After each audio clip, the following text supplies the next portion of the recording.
Media gangster நேயர்களுக்கு என் அன்பான வணக்கம். இந்த சேனலை யாரெல்லாம் சப்ஸ்கிரைப் பண்ணலையோ அவங்களாம் சப்ஸ்கிரைப் பண்ணுங்கள். பக்கத்தில் இருக்கிற பெல் பட்டனை ப்ரெஸ் பண்ணுங்கள். அப்போ தான் நான் போடக்கூடிய வீடியோ உங்களுக்கு பார்வைக்கு வரும்.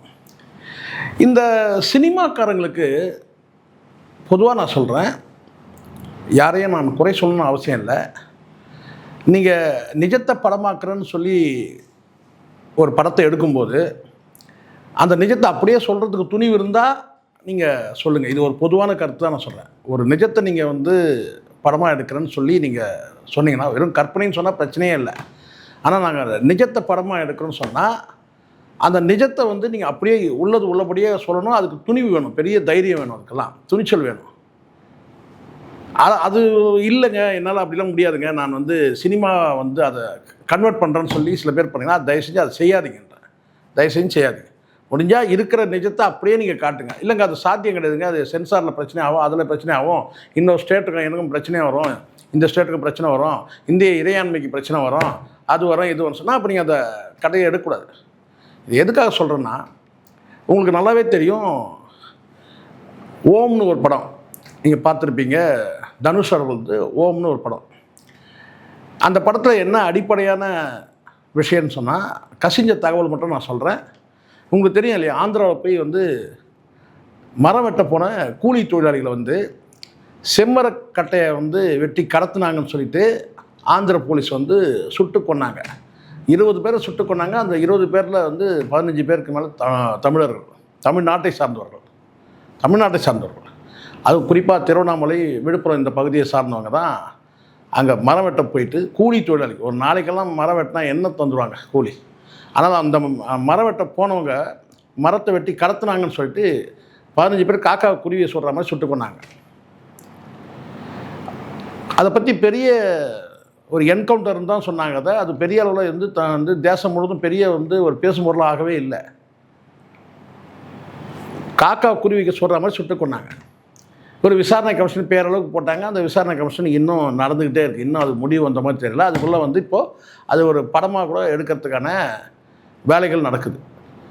உள்ளபடியாக அந்த படம் எப்படி வெளியே டெலிவரி ஆகணும்னு எனக்கு தெரியல. ஆனால் முழுக்க அந்த காட்சியை பார்க்கும்போது அந்த ட்ரெய்லர் அந்த கிளிம்ஸ் வெளியிட்டிருந்தார். அதில் பார்த்திங்கன்னா என்ன காட்சிகள் பார்க்குறோமோ அந்த காட்சிகள் நமக்கு நினைவுபடுத்துது என்னன்னாக்கா, அந்த அப்பாவிகள் ஒரு 20 பேர் சுட்டு கொல்லப்பட்டாங்க. ஆந்திராவில் ஒரு வனப்பகுதியில் சுட்டு கொல்லப்பட்டாங்க.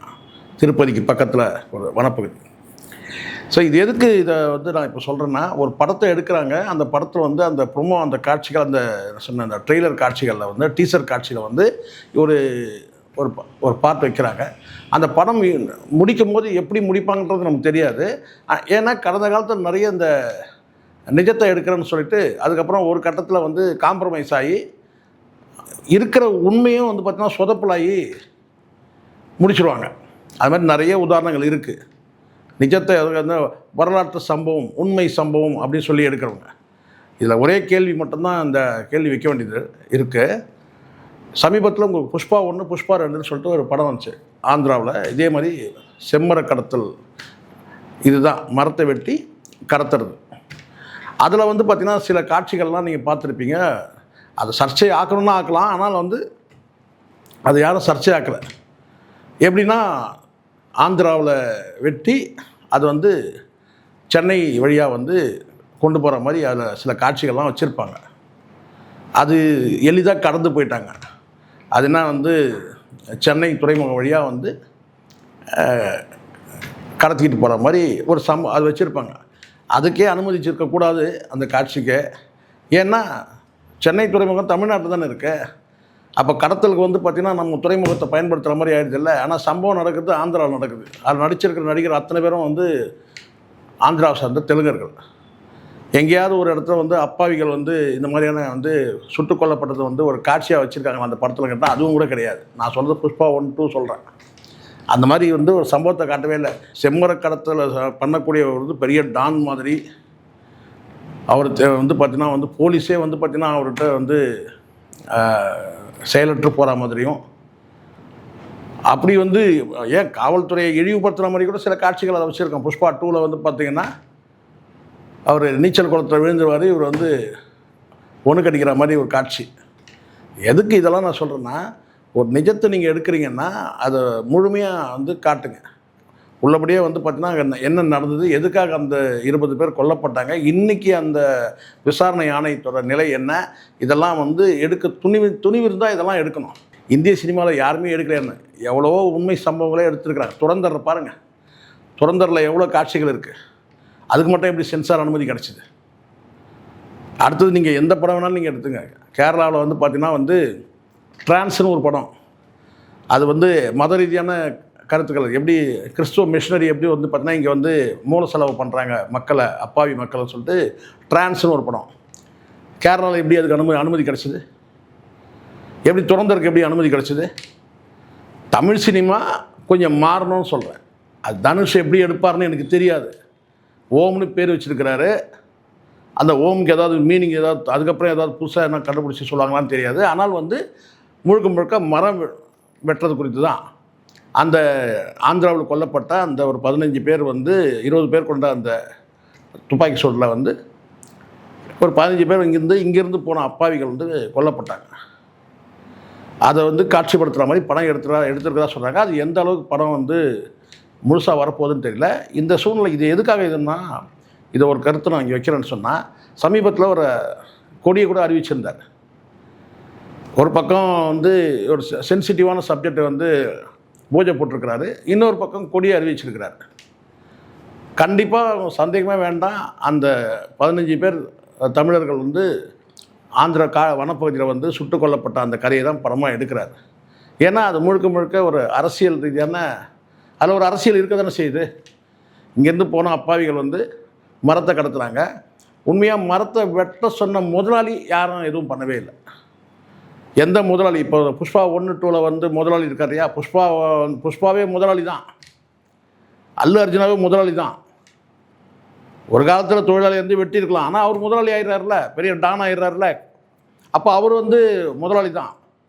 அந்த மாதிரி முதலாளிகிட்ட போய் தான் இந்த தமிழர்கள் வந்து 15 பேர் கொல்லப்பட்டாங்க. 20 பேர் கொல்லப்பட்டாங்க. அதில் வந்து தமிழ்நாட்டை சார்ந்தவங்க ஒரு 15 பேர்.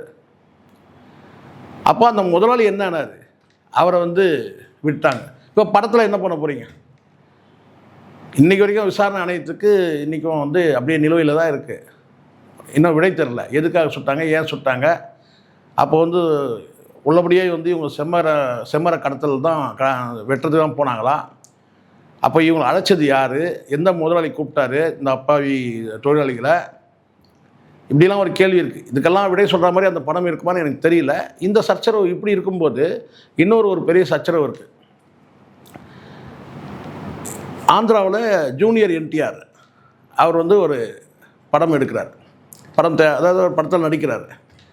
அந்த படத்தில் வந்து பார்த்திங்கன்னா வந்து சூலத்தையும், அதாவது சிவனுடைய சூலத்தையும் முருகனுடைய வேலையும் மிக்ஸ் பண்ணி அப்படியே அதில் இன்னும் கொஞ்சம் டிஎன்ஏ சிம்பளையும் சேர்த்து ஒரு சர்ச்சையான ஒரு போஸ்டர் வந்து இன்றைக்கி வரும் பேசும் பொருளாகிட்டுருக்கு. என்னடா இது, எதுக்கு இது, என்ன பண்ண போகிறாங்க அப்படின்னு சொன்னால், ஒரு கட்டத்தை தாண்டி போய் இன்னொரு புது சர்ச்சையை உருவாக்குறாங்க. என்னென்னு கேட்டால், முருகர் பிறந்தது வந்து வட இந்தியாவில் தான் அப்படின்னு ஒரு சப்ஜெக்ட் வைக்கிறாங்க. காலமாக நம்ம வந்து இங்கே இருக்கிற அறுபடை வீடுகளுக்கும் நம்ம வந்து பார்த்திங்கன்னா வந்து வருஷத்துக்கு ஒரு வீட்டுக்கு போயிட்டுருக்குறோம். அறுபடை வீட்டுக்கும் வருஷத்துக்கு ஒரு வீடுன்ற மாதிரி போயிட்டுருக்குறோம். இவ்வளோ காலம் வந்து தமிழ் கடவுள் இப்படி பல வந்து பார்த்திங்கன்னா வந்து முருகர் கடவுள்ன்றதை வந்து பார்த்திங்கன்னா வந்து தமிழ் கடவுள் தான் நம்ம நம்பிகிட்ருக்கோம். அவர் தமிழரே கிடையாதுன்ட்டானுங்க. இப்போ கிட்டத்தட்ட சொல்கிறதே அதுதான். முருகர் வந்து தமிழர் கிடையாது, அவர் வந்து பிறப்பே வந்து வட இந்தியாவில் தான் சொல்லிட்டு ஒரு புது சர்ச்சையை வந்து கொளுத்தி போட்டிருக்கானுங்க. ஆனால் எல்லோரும் சினிமா வட்டாரத்தில் சொன்னாங்க, சார் வெறும் அந்த போஸ்டர் தான் சார் இருக்குது, படம் வந்த பிறகு தான் சார் தெரியும் அப்படின்னு சொல்லி சில பேர் வந்து சொல்கிறாங்க. அது என்ன சர்ச்சையை உருவாக்க போகிறதில்லை. இப்போ அதுக்கு குறித்து நாம் தமிழர் சீமான் அவர்கள் கூட அதை வந்து காட்டமாக விமர்சனம் பண்ணியிருக்கிறாரு. ஸோ இங்கே ஏகப்பட்ட தமிழர், அதாவது தமிழர் கடவுள் முருகர் என்பதற்கு ஏகப்பட்ட சான்றுகள், ஆவணங்கள் இங்கே வந்து கொட்டி கிடக்குது. ஆனாலும் இப்போ புது சர்ச்சை ஒன்று வந்து கிளம்பி வந்திருக்கிறதுன்னு கேட்டால், அவர் தமிழ்நாட்டில் பிறக்கல, ஆனால் வந்து வட இந்தியாவில் பிறந்திருக்கிறாரு சொல்கிறாங்க. இது என்ன மாதிரியான விளைவுகளை ஏற்படுத்துறதில்லை. ஆனால் வந்து நாம் தமிழரில் வந்து போதுமான அளவுக்கு நிறைய காணொலிகள் வந்து வெளியிட்டாங்க. கடுமையாக சீமான் அவர்களும் வந்து சாடி இருக்கிறாரு. இப்போ மெல்ல மெல்ல வந்து பார்த்தா இருக்க மிச்சம் மீதி இருந்தது நம்ம கடவுள் மட்டும்தான். தமிழருக்குன்னு சொல்லி ஒன்று தான் மிச்சம் இருந்தது. என்னென்னு கேட்டால் ஒரு தனி அடையாளமாக முருகர் இருந்தார். இப்போ அதையும் வந்து பார்த்திங்கன்னா களவாடக்கூடிய சூழல் இருக்குது. நமக்கு இருந்த ஒரே அடையாளம் அதுதான். சொல்லுவாங்க தெரியுங்களா, கோவணம் மட்டும்தான் இருந்துச்சு. ஏறக்குறைய நம்ம முருகரும் வந்து பார்த்திங்கன்னா வந்து கோவணம் கட்டின ஆண்டி தான். ஆனால் கோவணத்தோடு சேர்ந்து முருகனையும் தூக்கிட்டு போயிட்டாங்க. வட இந்தியாவில் தான் பிறந்தாங்கன்ற தமிழ்நாட்டுக்கும் முருகருக்கு சம்மந்தம் இல்லைன்ற மாதிரி இப்போ வந்து அந்த படத்தில் ஒரு கருத்து வச்சுருக்கு. மிச்சம் மீதி இருந்தது நம்மக்கிட்ட இருந்தது அந்த கோவணம் மட்டும்தான். அந்த கோவணத்தையும் வந்து பார்த்திங்கன்னா உருவணும்னு முடிவு பண்ணிட்டாங்க. முருகரை அள்ளிக்கிட்டு போய் என்ன சொல்லிட்டாங்கன்னா வட இந்தியாவில் பிறந்தோன்னு சொல்லிட்டு ஒரு புது சர்ச்சையே கிளப்புறாங்க. இப்போ புரியுதுங்களா இந்த சினிமா என்ன பண்ணிகிட்டு இருக்குன்னு? இந்த இடத்துல வேறு வழி இல்லாமல் இந்த கவுண்டமணி வசனத்தை சொல்கிறோம். ஜப்பான்காரன் அதை கண்டுபிடிச்சான், வந்து அமெரிக்காக்காரன் இதை கண்டுபிடிச்சான், இங்கிலாந்துக்காரன் இதை கண்டுபிடிச்சான், இந்த நாய் எதை கண்டுபிடிச்சிருப்பாருன்னு சொல்கிற மாதிரி நம்மக்கிட்ட இருக்கிற ஒரே இருக்கிற அடையாளங்கள் அத்தனையும் வந்து பார்த்திங்கன்னா மெல்ல மெல்ல ஒவ்வொருத்தரும் வந்து களவாடுறதை நம்ம பார்க்குறோம். இத்தனைக்கும் எல்லாத்துக்கும் குரல் கொடுக்கக்கூடிய, அதுவும் தமிழர்களுடைய உரிமைக்காக குரல் கொடுக்கக்கூடிய ஒரே தலைவர் சீமான் இருக்கும்போதே இந்த நிலைமை. ஒரு சில நாதாரி நாய்கள் வந்து சொல்லுது, என்ன சொல்லுதுன்னு கேட்டிங்கன்னா வந்து இவர் என்ன பேட்டன் ரைட்ஸ் வாங்கி வச்சுருக்காரா, யார் இந்த அந்தப்புறம் அந்தனன்னு சொல்லிட்டு நடிகைகளுடைய வீட்டுக்கு ஜன்னல் கதவுலாம் திறந்து சந்தில் பார்க்குறவன், மெல்ல ஜன்னலை திறந்து பார்க்குறவன், இல்லை சில நேரத்தில் வந்து கதவு இடுக்க பார்க்குறவன். யார் ஒருத்தன் கதவு இடுக்கில் பார்க்குறவன் பீலா பிஸ்மி, இவன் வந்து ஜன்னல் இடுக்கில் பார்ப்பான். இது நடிகைகளுடைய வீட்டை ஜன்னலை வந்து ஓரத்தில் ஒரு சின்ன கேப் இருக்கும், அதில் பார்ப்பான். இன்னொருத்தன் வந்து கேட்டால் கதவு இடுக்கில் பார்க்குறவன். இவனுங்க ரெண்டு பேரும் சேர்ந்து என்ன செய்யறன்னு கேட்டால் சீமானை வந்து விமர்சிக்கிறானுங்க. அதுவும் குறிப்பாக என்ன சொல்கிறேன்னு கேட்டால் சீமான் என்ன முருகருக்கு ரைட்ஸ் வாங்கி வச்சுருக்காரன்னு பேசுகிறான். இந்த நாதாரிகளை வச்சுட்டு என்ன பண்ண முடியும்? நம்ம உரிமைகளை பறிபோகக்கூடாது, நம்ம அடையாளங்கள் வந்து பறிக்கப்படக்கூடாதுன்றதுக்காக நம்ம வந்து ஸ்ட்ரகிள் போராடுறோம் இல்லையா? முழுக்க முழுக்க இதெல்லாம் நம்முடைய அடையாளம் தான். ஒன்று ஒன்றா இதனால் என்ன, அதனால் என்ன சொன்னால் மொத்தமே நம்ம உரிமை போயிட சொல்லிட்டு ஒட்டுமொத்த என்ன சொல்கிறது வந்து பார்த்திங்கன்னா வந்து உலகம் முழுவதும் இருக்கிற அந்த தமிழர்கள் எல்லாருமே சீமான் ஒரு நபர் இல்லைன்னா இங்கே எவ்வளோ உரிமைகள் பறிக்கப்படும்ன்றத உணர்ந்துருக்கிறாங்க, உலகம் முழுவதும் உணர்ந்துருக்கிறாங்க. ஆனால் இங்கே இருக்கிற சாலிகிராமத்தில் இருக்கிற இந்த நாதாரி ரெண்டு பேருமே வந்து பார்த்தோன்னா அது உணரலை. அப்படி தான் நம்ம சொல்லணும். ஏன்னா அங்கே தான் அவங்களுக்கு ஆஃபீஸ் இருக்குது. உலகம் முழுவதும் உணர்ந்துருக்கிறாங்க மக்கள். இங்கே இருக்கிற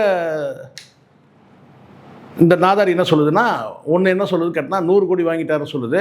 இன்னொரு நாதாரி என்ன சொல்லுதுன்னா திமுக கிட்ட 100 கோடி வாங்கிட்டான்னு சொல்லி பீலா பிஸ்மி சொல்கிறான். இன்னொரு நாதாரி இந்த அந்த புறம் கேட்டால் முருகருக்கு ரைட்ஸ் வாங்கி வச்சுருக்காங்க. ஏன்டா நீங்கள் பண்ணுறதே கிசு பத்திரிகையாளர், உங்களுக்கும் தமிழர் உரிமைக்கும் என்னடா சம்மந்தம்?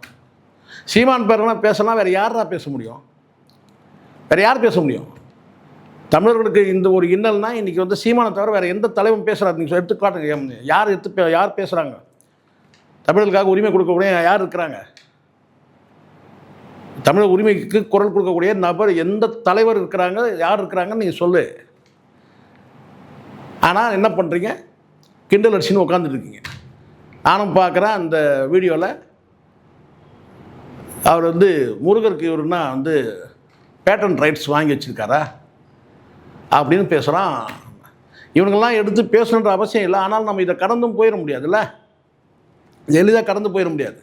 சரி, அவன் தானே பேசுகிறான், பேசிவிடுவான். இது வந்து பார்த்தீங்கன்னா இதை ஒரு 10 பேர் அசைப்படுறான்ல, அவன் காணொலி வந்து பார்த்தீங்கன்னா ஒரு 1000 பேர் 2000 5000 பேர் பார்க்குறான்ல, அப்போ அவனுக்கு பதில் சொல்லணும்ல நம்ம. நான் கேட்குறது ஒரே கேள்வி தான். இங்கே நம்முடைய உரிமைகள், நம்முடைய அடையாளங்கள் அத்தனையும் வந்து பார்த்தீங்கன்னா மெல்ல மெல்ல களவாடப்படுது, சுரண்டப்படுது, அழிக்கப்படுது. இதுக்கு வந்து எதிர்த்து குரல் கொடுக்கக்கூடிய ஒரு தலைவர் வந்து சீமான். ஆனால் அவரையும் வந்து பார்த்தீங்கன்னா நீங்கள் என்ன செய்கிறீங்கன்னு கேட்டால், இவர் என்ன ரைட்ஸ் இருக்கா, இவர் திமுக 100 கோடி வாங்கிட்டார், இதெல்லாம் பொழப்பு, இது கேவலமான பொழப்பு. ஸோ வன்மையாக கண்டிக்க தகுந்தது. சினிமாவை நீங்கள் எடுத்துட்டிங்கன்னா பிரச்சனை இல்லை.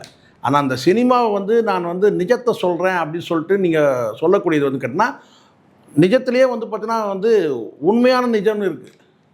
நீங்கள் நிஜம்னு ஒன்று சொல்லும்போது பார்த்தீங்கன்னா கொஞ்சம் பார்த்து சாப்பிட்ருவீங்க. அதாவது கொஞ்சம் வந்து எப்படி இந்த எடிட்டிங் பண்ணும்போது கொஞ்சம் இப்படி கொஞ்சம் வெட்டுங்க, அப்படி கொஞ்சம் வெட்டுங்க, மேலே கொஞ்சம் வெட்டுங்க, கீழே கொஞ்சம் வெட்டுங்க, அப்படி வெட்டி பார்த்தீங்கன்னா ஒரு குறிப்பிட்ட பாட்டு அப்படி கிடையாது. அப்படி சொல்லக்கூடாது. முடிஞ்சால் அது 3 மணி நேரம் ஆகட்டும், 4 மணி நேரம் ஆகட்டும், முழுமையாக சொல்லுங்கள்.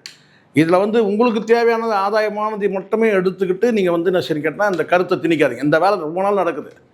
உங்களுக்கு எது வந்து பார்த்தீங்கன்னா பிடிக்குமோ, எது உங்களுக்கு வந்து சாதகமோ, எது உங்களுக்கு ஆதாயமோ அதை மட்டும் அந்த பார்ட்டை மட்டும் எடுத்துப்பீங்க. இப்படி தான் தமிழருடைய உரிமையை வந்து பார்த்தீங்கன்னா மெல்ல மெல்ல வந்து பார்த்தீங்கன்னா காவு வாங்கிட்டுருக்கு. அதனால் சினிமாவை நீங்கள் சினிமா எடுங்க. அப்படி சினிமாவை நீங்கள் எடுக்கிறீங்கன்னா நிஜத்தை முழுமையாக சொல்லுங்கள்.